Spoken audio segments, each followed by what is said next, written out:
The rain had been falling since noon, turning the roadside into a silver blur, when I saw a woman standing beside an old sedan with the hood raised and a burgundy umbrella trembling in her hand. I would have driven past if she had been anyone else. But even through the rain-streaked windshield, I recognized the way she tucked wet hair behind her ear when she was nervous. 15 years disappeared in a heartbeat. I pulled over, stepped into the cold downpour, and fixed the car of the girl I had once loved without ever telling her. When the engine finally came back to life, she looked directly into my eyes and asked the one question I had spent half my life avoiding: "Did you forget me?" Before we continue, please like, comment, share, and subscribe to Ancient Truth if you believe kindness and second chances can bring people back together when life gives them one more opportunity. My name is Callum Hayes, and by the time I was 32, I had become the kind of man people trusted with broken things. I owned a modest repair shop near the edge of a small Pennsylvania town where I had grown up, and most days were spent beneath raised cars with grease beneath my fingernails and a radio playing softly in the background. Engines made sense to me. They complained for a reason. They failed because something had worn down, snapped, overheated, or been neglected. Find the damaged part, replace it, and the machine usually forgave you. People were different.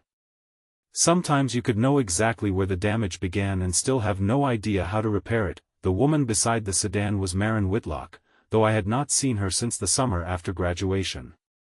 In high school, Maren had been the person everyone noticed without her ever trying to be noticed. She was not loud or dramatic. She was the girl who stayed after class to help a struggling student, who remembered the cafeteria worker's birthday, and who carried extra pencils because someone always needed one. I had loved her quietly from the back row of history class, where I spent more time watching sunlight catch in her chestnut hair than listening to lectures about old wars. She knew my name, laughed at my jokes, and sometimes sat beside me during lunch, but I had never believed someone like her could choose someone like me. Back then, my father had been sick, though almost no one at school knew it. He had developed a heart condition during my junior year, and by senior year, our lives revolved around doctor visits, medication schedules, and bills that arrived faster than we could pay them. I worked evenings at a gas station and weekends at a small garage owned by my father's friend. While my classmates planned colleges, road trips, and futures that seemed limitless, I calculated how many extra shifts would keep the electricity on. Maren occasionally asked why I looked tired, but I always smiled and told her I had been studying. It was easier than admitting that I was afraid every time the phone rang. 3 weeks before graduation, Maren slipped a folded note into my history book.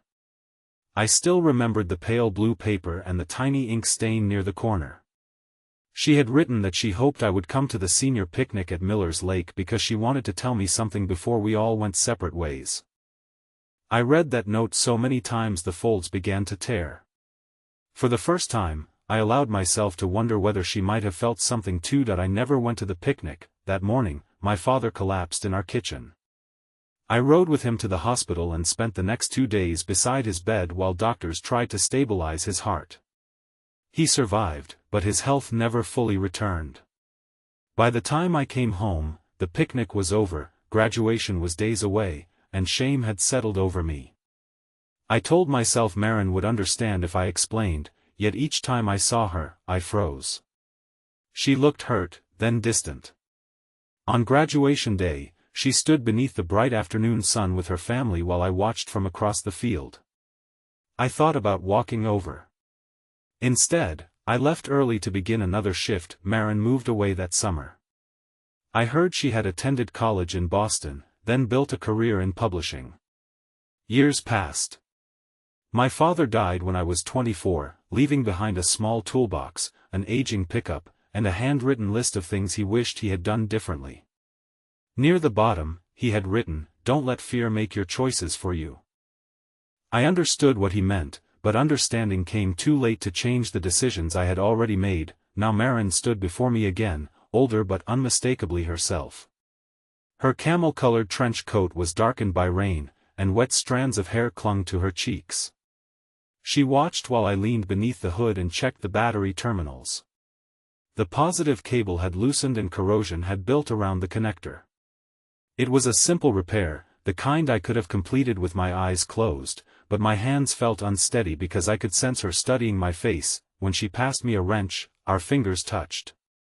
The contact lasted less than a second, yet it carried 15 years of unanswered questions. I tightened the connection, cleaned the terminal, and asked her to try the ignition. She slid into the driver's seat, and the engine turned over immediately. Relief crossed her face, followed by something softer. She stepped back beneath the umbrella and said my name as though testing whether it still belonged to me. I made some awkward comment about the weather and told her the battery would need replacing soon. It was exactly the kind of practical response a mechanic would give a customer, and completely wrong for the moment. Maren stared at me for several seconds before asking whether I had forgotten her. The question struck harder than anger would have. Her voice was gentle, but her eyes were bright with old pain. I told her no. I admitted that I had remembered her more often than I had any right to. A passing truck sprayed water along the curb, and we both stepped closer to the sedan. The burgundy umbrella covered only part of us, leaving rain to run down the shoulders of my jacket. Maren said she was back in town because her mother was selling the family home. She had taken several weeks away from work to sort through boxes, old furniture, and the remains of a life that no longer existed in the same form. The sedan had belonged to her father, who had died 2 years earlier. She could have sold it, but she had not been ready. That afternoon, she had driven it to Miller's Lake, the place where the senior picnic had taken place, and the car had failed on the way home. I asked why she had gone there after so many years. Her expression changed. She looked toward the rain-polished road and said she had been trying to decide whether some memories were worth keeping. Then she asked why I never came to the picnic. There are moments when a person realizes that silence has lasted long enough. I could have offered another excuse, but the truth had already taken too much from us. I told her about my father collapsing that morning. I told her about the hospital, the bills, the night shifts, and the fear that had made me feel smaller every day. I explained that after missing the picnic, I had convinced myself she would think I did not care, and I had been too ashamed to face her. Maren did not speak immediately. Rain drummed against the umbrella while traffic hissed across the wet pavement. Then she asked why I had never written to her. I said I had drafted letters but never sent them. Every year that passed made the explanation feel more impossible. Eventually, I assumed she had built a beautiful life and would not want the confusion of an old memory knocking at her door. She laughed once, but there was no happiness in it. She said I had always decided what she felt without asking her. The words were true, and I had no defense. I had mistaken fear for sacrifice and silence for kindness. In reality, I had denied both of us the chance to choose. Maren told me that the note in my history book had not been casual. At Miller's Lake, she had planned to tell me that she had turned down a summer program because she wanted to stay in town longer.